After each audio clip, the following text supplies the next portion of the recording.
నాయకులు కార్యకర్తలు లేనిది రాజకీయం లేదని, యువకులు లేనిది మార్పు లేదని రాష్ట్ర వైద్య ఆరోగ్య శాఖ మంత్రి దామోదర్ రాజ నరసింహ అభివర్ణించారు. తెలంగాణ ఎన్నికల సందర్భంగా 6 గ్యారంటీల హామీ ఇచ్చిన కాంగ్రెస్ పార్లమెంట్ ఎన్నికల్లో 5 గ్యారంటీల హామీలను ఇస్తోందని తెలిపారు. తాను గెలిచిన 3 నెలల్లో సుమారు 500 కోట్ల రూపాయల అభివృద్ధి పనులకు శంకుస్థాపన చేశామని వెల్లడించారు. పార్లమెంట్ ఎన్నికల నేపథ్యంలో వట్పల్లి మండల కేంద్రంలో ఏర్పాటు చేసిన యువ గర్జన సభలో ఆయన ప్రసంగించారు. ఆంధ్ర నియోజకవర్గానికి వట్పల్లి గుండెకాయ కాబోతుందని, త్వరలో చిన్న నగరంగా మారని తన ఆకాంక్షను బయటపెట్టారు. వ్యాపార కేంద్రంగా ఎదగాలంటే ప్రభుత్వ ఆస్తులు అవసరమని గుర్తించి వట్పల్లి కేంద్రానికి 50 పడకల ఆసుపత్రిని మంజూరు చేసినట్లు స్పష్టం చేశారు.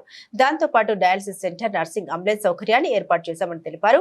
బోరించాల్ లిఫ్ట్ ఇరిగేషన్ కెనాల్స్ కు, సీసీ లైనింగ్ కు 200 కోట్లు మంజూరు పైన రైతు కూలీల కోసం 80 కోట్ల వంతెన మంజూరు చేసినట్లు పేర్కొన్నారు. దేశ ప్రజలు మార్పు కోరుకుంటున్నారని, కేంద్రంలో ఇండియా అలయన్స్ అధికారులకు రాబోతుందని జోష్యం తెలిపారు.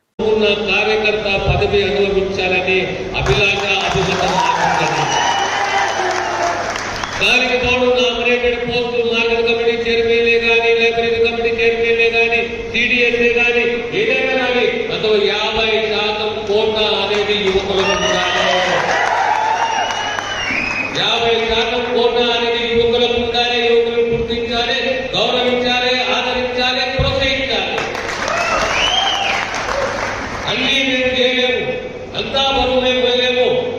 పాత కొత్త, వృద్ధాప్యము, యువకులు వీళ్ళందరూ గలుస్తేనే రేపు పొద్దున పార్టీ అనే వ్యవస్థ ముందుకు సాగుతుంది. అన్ని నాకే తెలుసు, అంతా నేనేం చేస్తా అంటే అది మూర్ఖత్వము, అది సాధ్యపడదు. కనుక మీ అందరితో విజ్ఞప్తి, దయచేసి ప్రతి బూత్ లో, ప్రతి గ్రామంలో అప్రమత్తంగా ఉండండి. రేపు దేశం ప్రజలు మార్పు కోరుకుంటున్నారు. 10 సంవత్సరాలు ఒక పార్టీకి, ఒక నాయకుడికి అవకాశం ఇచ్చింది రాష్ట్రంలో, కేంద్రంలో. ఇప్పుడు మార్పు కోరుకుంటున్నాం మనం. ప్రజలు మార్పు కోరుకుంటున్నారు. నేను వ్యక్తిగత విమర్శలకు పోను, కానీ 10 సంవత్సరాల్లో బీజేపీ, టీఆర్ఎస్, బీఆర్ఎస్ ఎంపీ ఉంటే ఆ ఎంపీ కాంట్రిబ్యూషన్ ఏముందని, ఏమి చేసింది అనేది ఒక్కసారి మనం ఆలోచన చేసుకోవాలి.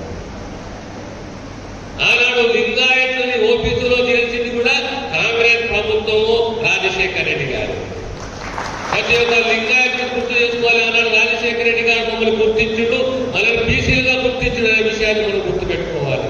రేపొద్దున జాతీయ స్థాయిలో కూడా ఓబీసీ వర్గంలో చేరాలంటే కేవలం ఒకటే పార్టీ చేయగలుగుతుంది, అది కాంగ్రెస్ పార్టీ.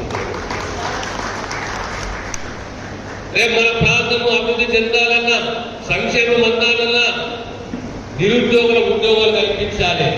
ఆలోచన చేస్తున్నప్పుడు ఒక షుగర్ ఫ్యాక్టరీ రాబోతుంది మాట ఉంటే కదా. అదే రకంగా ప్రతి మండలంలో రేగూడ ప్రాంతమే కానీ, జోగిపేట ప్రాంతమే కానీ, పుల్కల్ ప్రాంతమే కానీ, మనము ఇప్పుడు కొత్తగా